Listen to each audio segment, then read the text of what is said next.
Hello, welcome back to the ministry, and we're continuing on part 2 of how Stella got her groove back.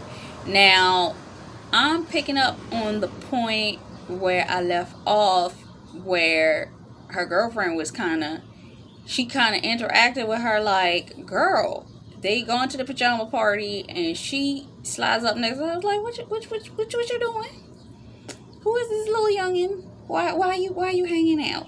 And I was telling y'all that the men are, especially if they're an older man and they guy friends see them checking out somebody young, they like, so you having a midlife crisis? You gonna hit that and quit that? You gonna? But God's telling them, no, you're going to nurture that, care for that, and marry that. And they're kind of conflicted because they got their guy friends that are kind of like, you good if you play with it, but are you serious? And for my older women, when it comes to a younger man, depending on what circles you hang around in, meaning if you're very tight with your family and you're very tight with your friend group, if they're not as biblically sound as you, they might look at you like, what you doing with this youngin? What you mean that you dating them or you potentially gonna marry this person? What are we talking about here? They may be okay to are you serious? But look at the scenario with Ruth and Boaz. Boaz noticed Ruth from a distance. Same case with this man, this woman. She saw Winston before he came to her. And she was observing him at a distance even when she was in his vicinity. She was like, he's pretty cool. He's kind of nice person. And then it came into the phase where, and this is something that as children of God we are not doing, she made the decision that she was going to play around with him a little bit, thinking, now I'm gonna play around with him, I'm not gonna have no serious relationship with him. So she ends up meeting him in the pool one day, and she like pretty much tells him what her interest is. It's like, it's a vacation, it's a trip, we gonna do what we do. And for some of y'all, that's what happened with your goddamn spouses. They was out here being playboys. Hooking up with who they wanted to hook up with. And God had to break them out of that style because what he was about to bring into their lives, they couldn't be doing that kind of stuff. You understand what I'm saying? What they were used to doing to others, if they tried to play that stuff with you, they would have not been able to get that far because you weren't playing that. Because 9 times out of 10, what they would have normally did to somebody else as their play toy game, if they did that to you, that's your trigger point.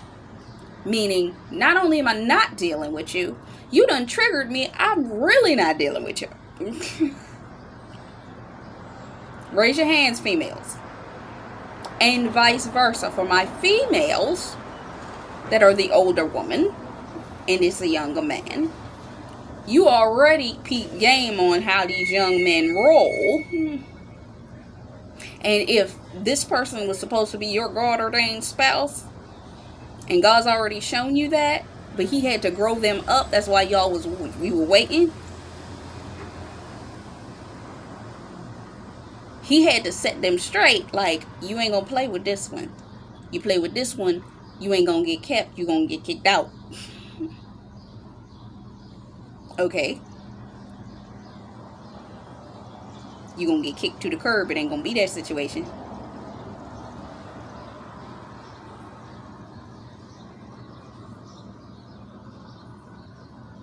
But, because some of y'all like the Queen Sheba type female. And I'm not talking about anything like seductress type attitude. No, you the kind that you done set your life up in a certain way. You got your money together. You got your lifestyle together, and the Lord allowed it to be that way. But the man that the Lord is sending into your life, because he's younger than you, he hasn't quite gotten it all together. But God has already implanted the seeds of what it is he's supposed to do, and you're supposed to help him do it in a biblically sound way, ethically financial way. And he's given you what it is that he wants for you to help them with. The perfect person to listen to, what's her name? Dr. What's her name? I see her all the time on my YouTube because I talk about this. There's another woman who she is literally a doctor in this and minister. And if you've seen her story between her and her husband was younger than her. He wasn't established, so on and so forth. And she came into her doctorate and her master's and all that kind of stuff. And she met him when she graduated. And she was actually doing her doctoral work or paper. And the Lord showed her that she was going to come into contact with this man. But he was not in any way at her stature of life, she would have chosen. I think she said he was in a beat up truck and all this kind of stuff. So it wasn't her choice, naturally. But that's who God was setting her up with, because he already had implanted the seed in him that if she nurtured it, he was going to grow that fast. And he would be up there with her that fast. But she had to be willing to want to cultivate that relationship. You understand what I'm saying?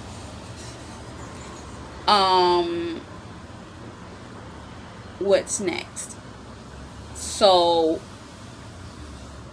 for some of these women, you were involved. Some of you were involved with these men before. You're doing a reconnection. And because you're doing a reconnection, they already done triggered all your points and everything. And you like, no, he's young and But it was because God needed you to cross paths with the individual before he started to prune and prep them. I remember years ago, I saw a video of a woman, and she was talking about the fact that God showed her, because she asked who her God-ordained spouse was. Dude was in her church. She knew him. She saw him. When she first saw him, she was like, God, are you sure that's the guy? He said, yes, that's the guy. But guess how long it took for him to prune him and the guys to stop fighting him and all that kind of stuff? 9 years. So y'all be sitting up here complaining about, God ain't going to take no 9 years. Remember, you're not the only one in this God-ordained marriage relationship pruning process. It's you and them. And if they don't move as quickly as you do in this pruning process, it's going to hold you up, and vice versa. So it may take a little bit longer on either or side. So yeah, you might be older and they might be younger. And you might have had to wait. And vice versa. They might have been older, but they weren't mature in their olderness, that they were still playing games. So God had to deal with that before he allowed you to have access to that individual. Sorry, not sorry. So they started talking one night there after they had their intimacy. And a lot of people have been saying this, and I do believe this is true, that spiritually you and your God-ordained spouse have a connection that you have yet to have physically. Well, how do I know? There's certain things that the Lord has shown me, that has happened to me, that are direct connections to something in relation to my God-ordained spouse. Whether it's something I prayed and it happened within a couple of days, and God showed me it happened for that individual in a couple of days, or through dreams that the Lord had given me to give me confirmation that I was communicating with this individual. Or it may have even been I heard something spiritually and it was confirmed. But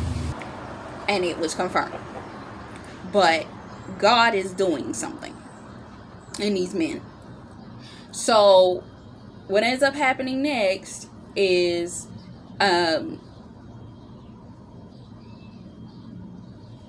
they're talking.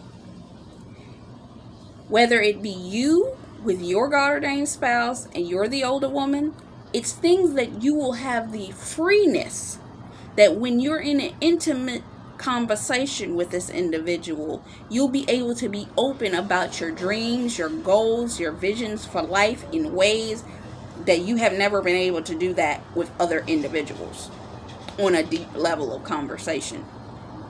And for your God-ordained spouses that are men, they may not have been able to go in the directions in their careers that they truly wanted to go because the relationships that they had in their lives, their family members, and all of this kind of stuff. You know how when people dictate your life, where they tell you what career you're going to go into, what direction you're going to go into, what and then you never really felt a strength within yourself to be able to tell them no.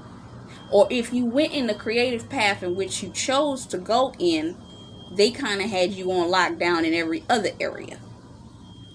So you really didn't have the ability to breathe and be yourself to the fullness of the capacity of what it is you were called to be. And when they get into contact with you, they're going to open themselves up to that degree and say, I wanted to do this with my life. I wish I could have been able to do this. What I really want to do, even though I am in this career field and it is the career field that I chose, I have not been able to fully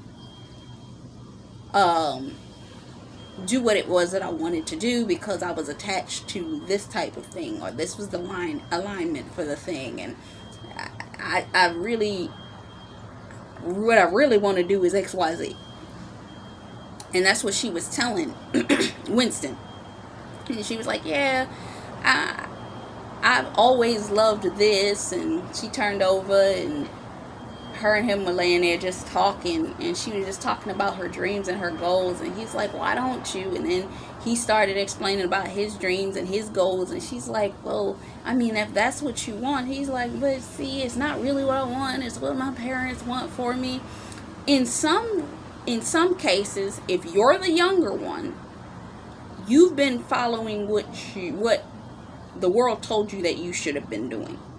God himself is the one that pulled you out of following other people's leads and that conforming, because if you remember, we've talked about conforming before. Conforming is allowing a sovereign governing body to rule and reign and be a king over you mentally and emotionally. God had to teach you how not to do that, how to shift you out of that mindset in order for you to be able, one, to have the strength, the boldness, and the ability to stand in your identity when you got into a relationship with this individual, because this person is a few years ahead of you, and they need to, one, know that in order to help you get to where God's trying to take you.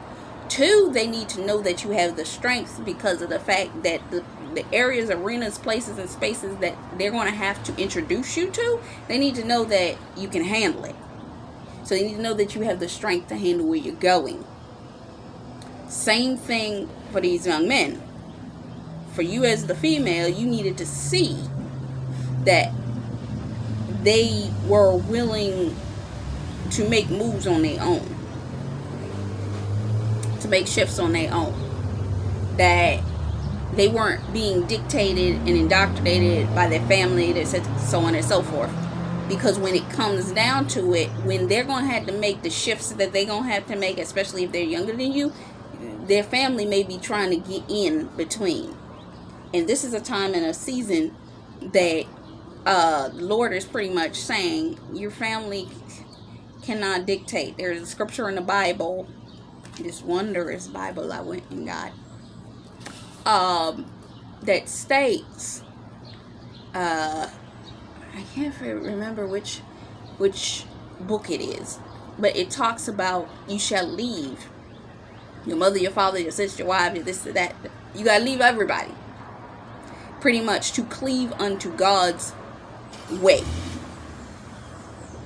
Meaning, when God says, even in your relationship, this is the relationship I need you to cultivate and cleave to, because when, and I was listening to Lady Jeremiah last night, and she was making that point as well when she was talking, that you're going to have to also leave as the female and cleave to your husband and his people. Vice versa for the men, especially if it's the younger man to the older woman, you're going to have to leave that mama, you're going to have to leave them sisters and brothers and folks and cleave to that wife. Because you can't allow their wants and desires for you and your relationship to overpower what God needs for you to do. Because what it'll end up doing is hindering the move of God God's trying to do in the both of you, because you listening to people. It's a pastor I listen to constantly, and his name is Apostle Youngblade. He was making a point of saying this. One of his main prayers as a pastor is, please deliver me from the opinions of men. Which is a good prayer to pray, because if you allow other people's opinions to dictate the direction in which you're going, you will never. Does the word not say, a double-minded man is unstable in all his ways? A lukewarm Christian, the Lord spits out his mouth like vomit. Yes? So, when it comes down to these relationships, you got to stand. Now, when it came down to the next phase, they had slept together and so on and so forth. But the next day, she's enjoying her morning after with him, and he gets a phone call saying that he just got the call for a position that he had been waiting on in relation to being a chef or working in the kitchen, which is something that he was passionate about. And I think he had been partially telling her about the food related thing that he loved. For some of you, and this is going to be the case, and I've seen it happen, Megan Michelle talks about it and some other people, that when you come into contact in a marriage, and let's look at the marriage bed, that when you come into contact with your spouse and consummate your marriage, there's going to be a level of anointing that's going to transfer on you, that's going to open up doors for opportunities you may not have been able to get, because you were not in the vein of your God-ordained spouse's anointing. But when you consummated your marriage, their anointing fell on you because you became one. So opportunities that are meant for you will come to you even easier because it came to them easy, and vice versa. So an opportunity came to him, but she was a little angry. She's like, no, it was just whatever. So I'm glad we had our experience, but I'm gonna go back and enjoy my vacation. I hope you have a good time too. Some of your God-ordained spouses, let's just be on the real tip. Some of your God-ordained spouses, the reason that they haven't given into this God-ordained marriage thing is because they still trying to figure out if they can trust you or not. They're dealing with internal doubt and internal fear that you're going to betray them. That when they get involved with you, that you're going to be a double agent. And recently, I've been having this thought myself. And I'm sitting there like, God, where did that thought come from? That this person would ever turn on me. That if you were truly sending this person to me, you're not going to send me somebody that's going to be a double agent, meaning they only connected with me to find out spiritually what I was doing in order to take that information back to the people that they were associated with, and explain as a monitor to you for the enemy's camp. God wouldn't allow that. If they were even in that head nor heart space, he wasn't going to let them near you.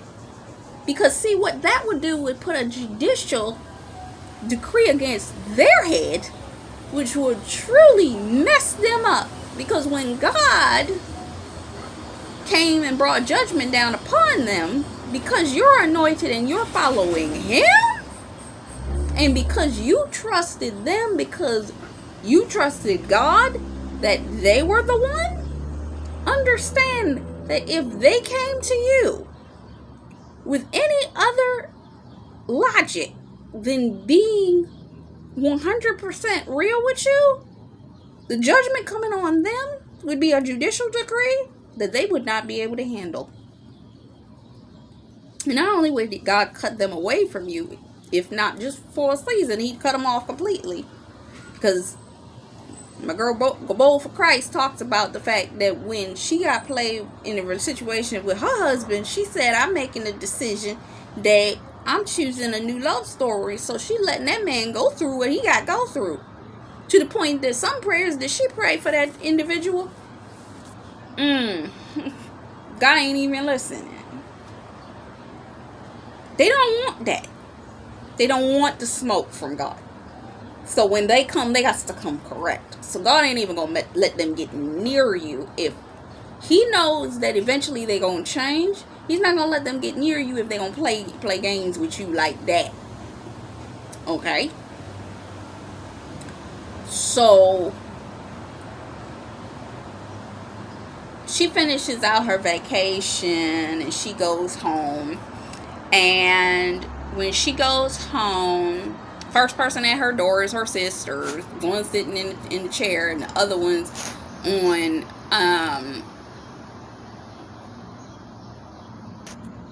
get ready to get in the post office van. And she's sitting up there like, who was you with? I don't even know how they knew by the time that she must have talked to her friend, and her friend told her, because I don't know how she even knew that she was coming. She just arrived back, and she was like, who was you with? Oh, that's what it was. She saw that she like, you glowing and your face looking good, you skin glowing, and she's like, who was it? Who was he? I know he was hooking up with somebody, and her pregnant sister sitting up there talking about being anal. She's like, I can't believe it. For your God-ordained spouses, I'm talking about the women towards the men. For them, they got siblings. Some of them got siblings like that. If they come home, or they done seen or found out, they talk to their boy, whatever it is, they're going to chew them out about who you hooked up with. You ain't get your life together yet. Oh my God, why did you do? And then you sit up there like, can I come in my house, please? It's like, you need to hook up with blah, blah, blah, blah, blah, blah, blah. And then you got the one sibling that's like on point, like they're the straight-laced family member. All of their life is in correct order, and they're like, you need to get yourself together and be with another straight-laced female or something like that. Which they ain't listening, and it's one of those scenarios. See what it is, they can't recognize that the person that you have become you to your God-ordained spouse, who's the guy, is what they would want for them to have, but you're not in the package that they want. You understand what I'm saying? And if you aren't, it's because you're taking them away from the sins and the iniquities and all that stuff that they naturally would do, and they're separating themselves from them to be with you. Okay? So she's taking time, she's at home, she's she was showing her son all of the postcards and stuff like that, and he was enjoying himself. And it had been a few weeks since she'd been back, and she gets a phone call while she's preparing to go for her run in the morning, and it's Winston. And he said he wanted to see her, and she's like, I don't know, I can't just be coming up there.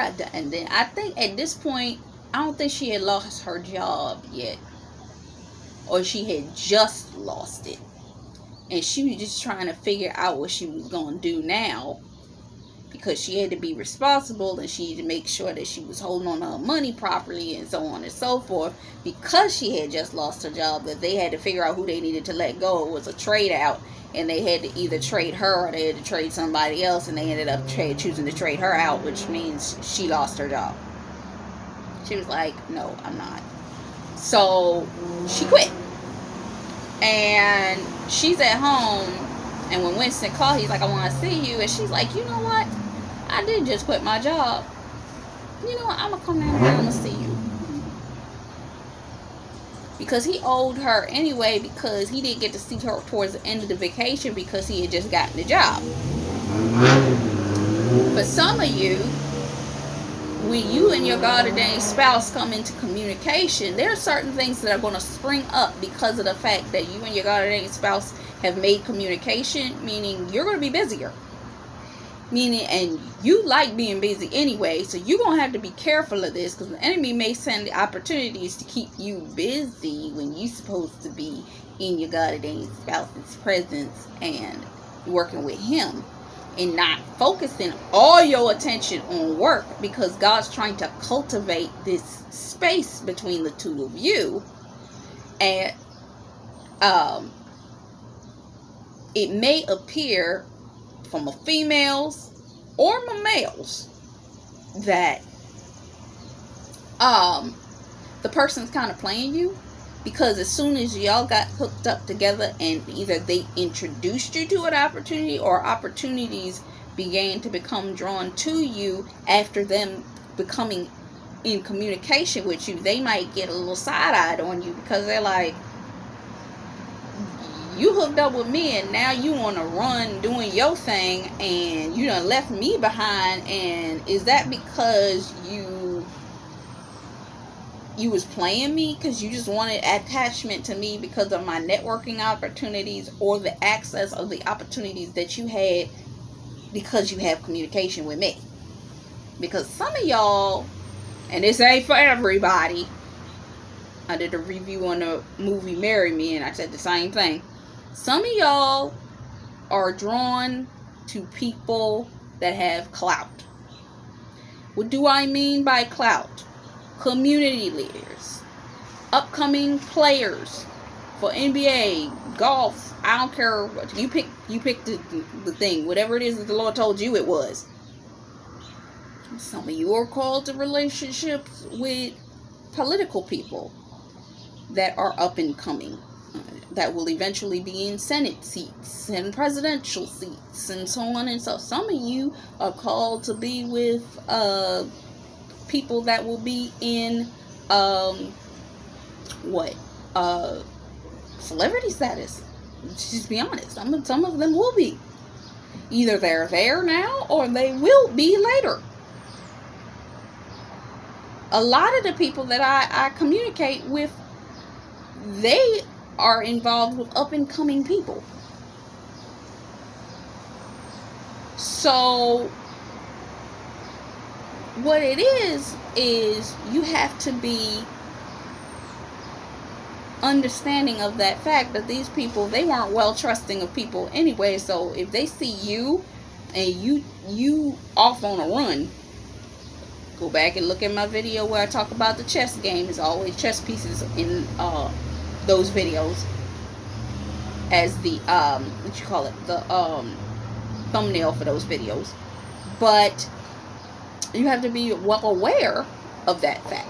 You understand what I'm saying?